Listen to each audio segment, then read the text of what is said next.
You feel it every day, not in your body, but in a deeper place you rarely touch, that dry heaviness, that silent pressure that doesn't scream, but follows you like a shadow that refuses to fade. You keep telling yourself there's time to change, time to become, time to finally step into the version of yourself you've been postponing for years. But beneath that illusion, something inside you whispers the truth you avoid. You've already waited too long. Caleb knows this place well. He has walked in the same internal desert, through a forest where the trees stand stripped to their bones, their white trunks rising like monuments to everything he once delayed. A forest not of death, but of neglect. And it is here that a message rises like a flicker of light in the dark, not as a threat, but as a final plea from existence itself. Become good now, while you live, and while you can... This is not a warning. It is an invitation. A door opening once. Walk through it. Caleb steps into the Bonewood Forest, where every tree has shed its own skin. Pale trunks stand exposed, dry and skeletal, creaking softly as if remembering old promises. The ground cracks beneath his boots, releasing thin spirals of white dust that drift upward like forgotten intentions trying to escape. The branches overhead twist into shapes that resemble frozen screams, grasping at a sky stained with fading red light. And in the middle of a clearing, suspended by a thin iron thread, hangs a long matte black sword. It doesn't move. It waits, just like the truth you've been avoiding. This forest mirrors your inner world. Each exposed trunk is a moment you delayed. Each dead branch is a boundary you failed to set. Each heap of dust is a version of yourself you allowed to disintegrate. Caleb steps closer to the sword, the dust clinging to him like old habits refusing to die. You live as if you're immortal, postponing change as if time is infinite. But delay is a slow form of decay, and this place is proof.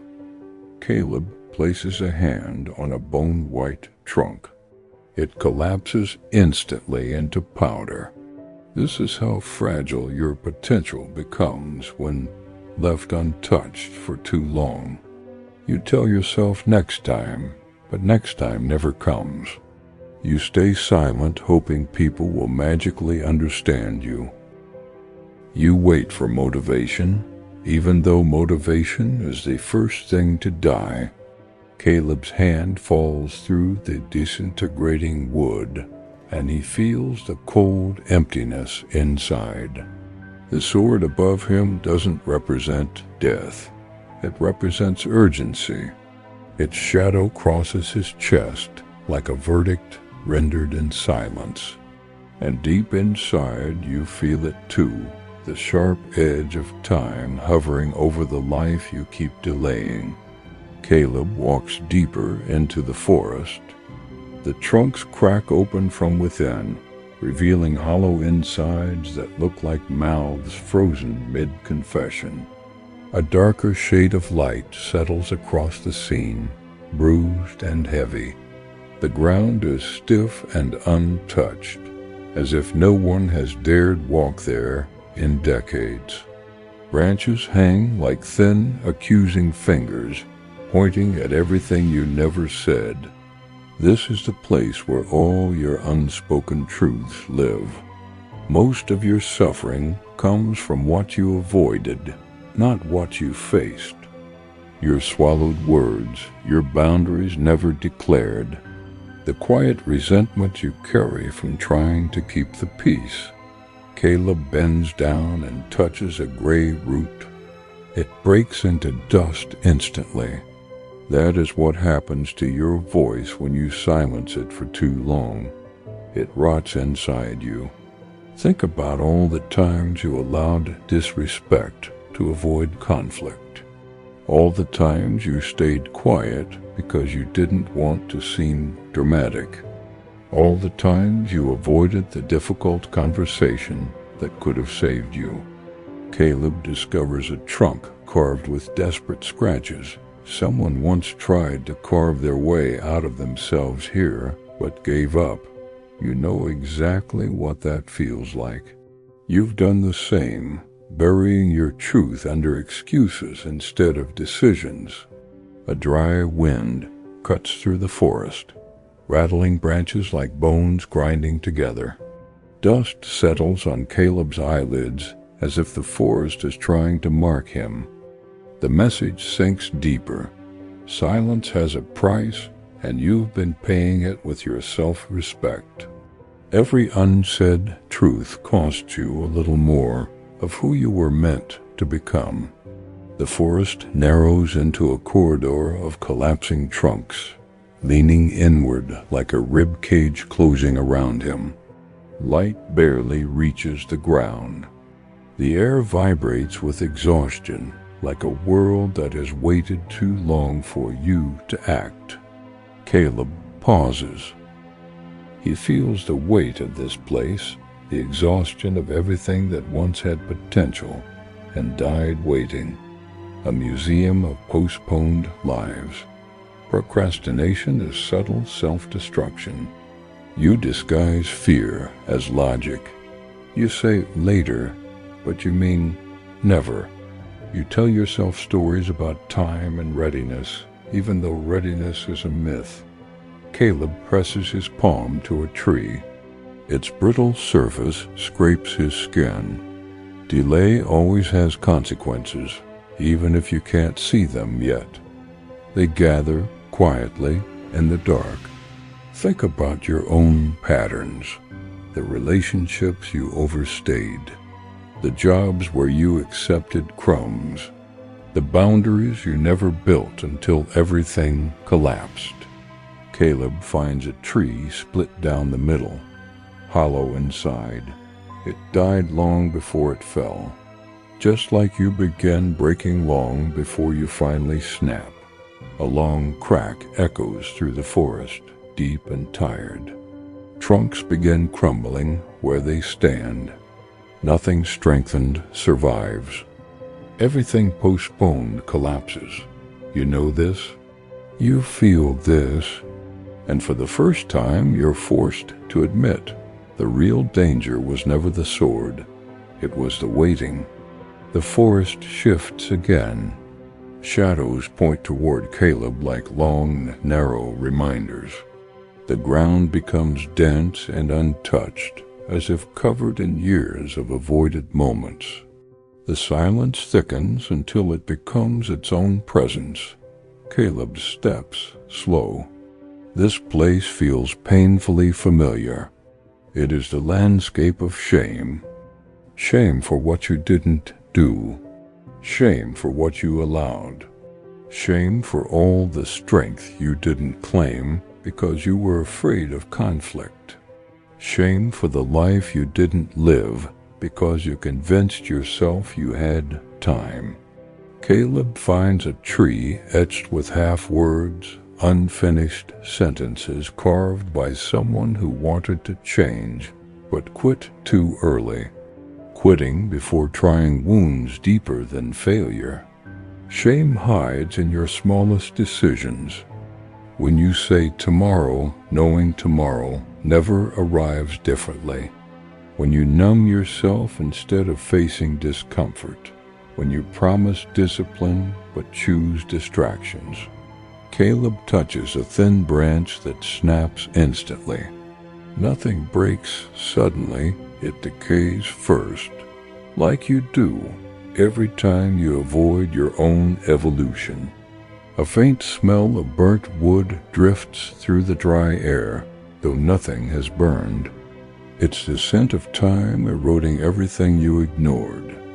Caleb looks up. The canopy shifts like an ancient warning. He breathes in the dust, and it moves inside him like old memories refusing to be forgotten. A realization rises. Shame doesn't come from who you are, but from who you refused to be.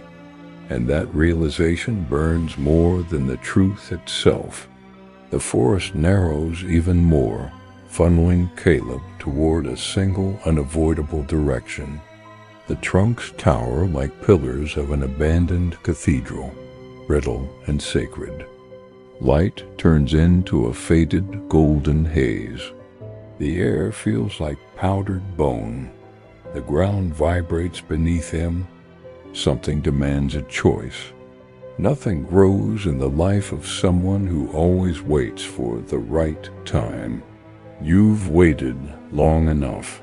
You tell yourself you'll act when you feel ready, but nobody feels ready before they begin. Strength is built in motion, not in theory. Respect is claimed through boundaries, not hope. Confidence is forged in action, not imagination. Caleb brushes a fragile branch, it snaps. Lives snap the same way from accumulated deferral. Look at your loops. You said you'd change when things calmed down. You'd speak your truth when they respected you. You'd commit when life felt right. Caleb notices footprints circling the same patch of dried earth. Someone walked in circles until they disappeared. You've done the same, mistaking motion for progress. The wind shifts again, deep and tired. Trunks bow under invisible weight.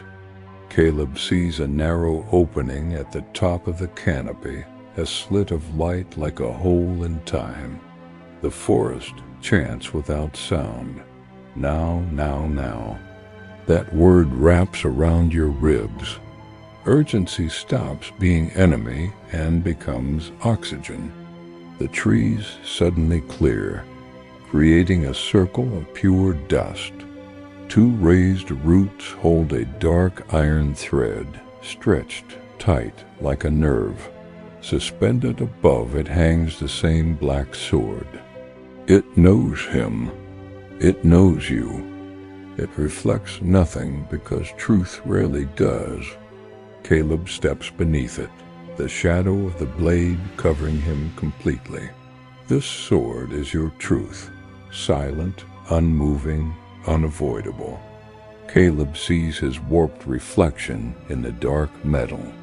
It doesn't judge him, it exposes him. You can't hide from the reality of who you've been, not here, not now. You know exactly what weakens you, who drains you, what fears shape your choices. You just avoid confronting them. Caleb presses a hand to his chest. The rhythm accelerates. The blade hums. It senses honesty. So do you. A whisper of dust falls from the sword as if exhaling. Caleb steps deeper into its shadow. The forest watches. Everything narrows into a single decisive moment. Something awakens inside him, not courage, but clarity. The kind you only feel when there's no more hiding left to do. A single beam of light pierces the canopy, illuminating the sword. The forest holds its breath. Wood creaks like bones shifting. Dust rises in a swirling halo around him. Every particle vibrates with the blade's tension. Something is about to break open. The sword doesn't move, but something in Caleb does. It transforms from threat into threshold, a line between the self that waits and the self that acts, between the version of you that's dying and the one begging to exist. Caleb breathes, and even that feels too loud. Everything in this forest pushes him toward a choice you've run from your entire life. This is the moment you avoid. the moment where excuses die, the moment where you stop blaming life, people, circumstances, the moment the truth cuts you clean. You delayed your own becoming. Caleb touches his face. The dust clings like regret. He knows that stepping back means repeating the same story again.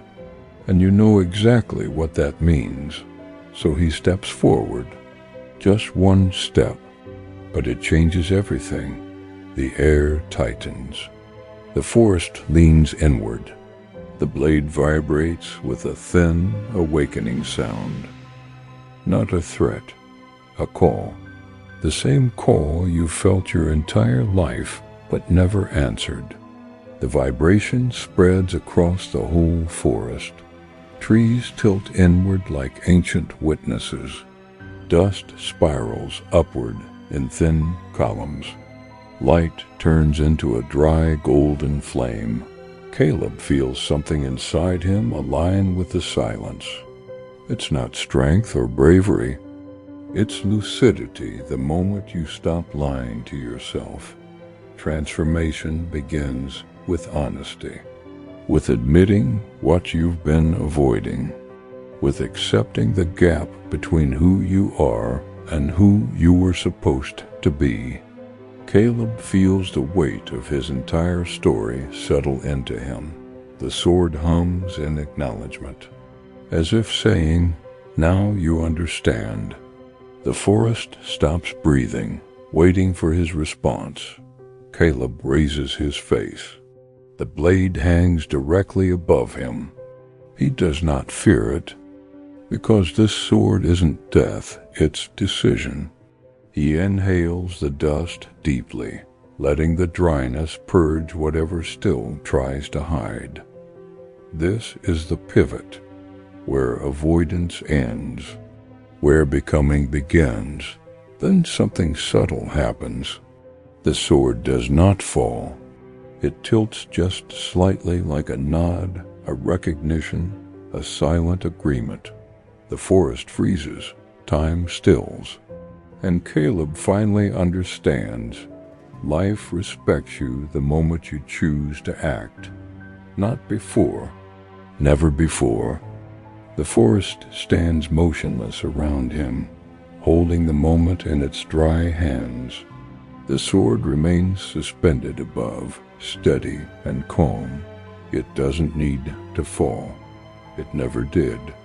Because the one that needed to fall was the version of you that always said, later. The version that stayed silent, that shrank, that apologized for existing, that lived small to avoid discomfort. That version collapses into dust, quietly inside you. Caleb steps back, not from fear, but from understanding. The sword lingers above him as a witness, not a threat. A monument to the moment you woke up. Life isn't guaranteed. Time isn't promised, but becoming is still possible. The sword didn't fall. It didn't have to. What fell was your hesitation. What died was your delay. What ended was the lie that you had forever. If this journey through the Bonewood Forest stirred something in you, if it made you feel the urgency you've been ignoring, then keep going. There's another path ahead, darker, deeper, quieter, waiting for you to enter. If you wish to continue, the next step is already there, like another clearing hidden beyond the dust. No pressure, just choice.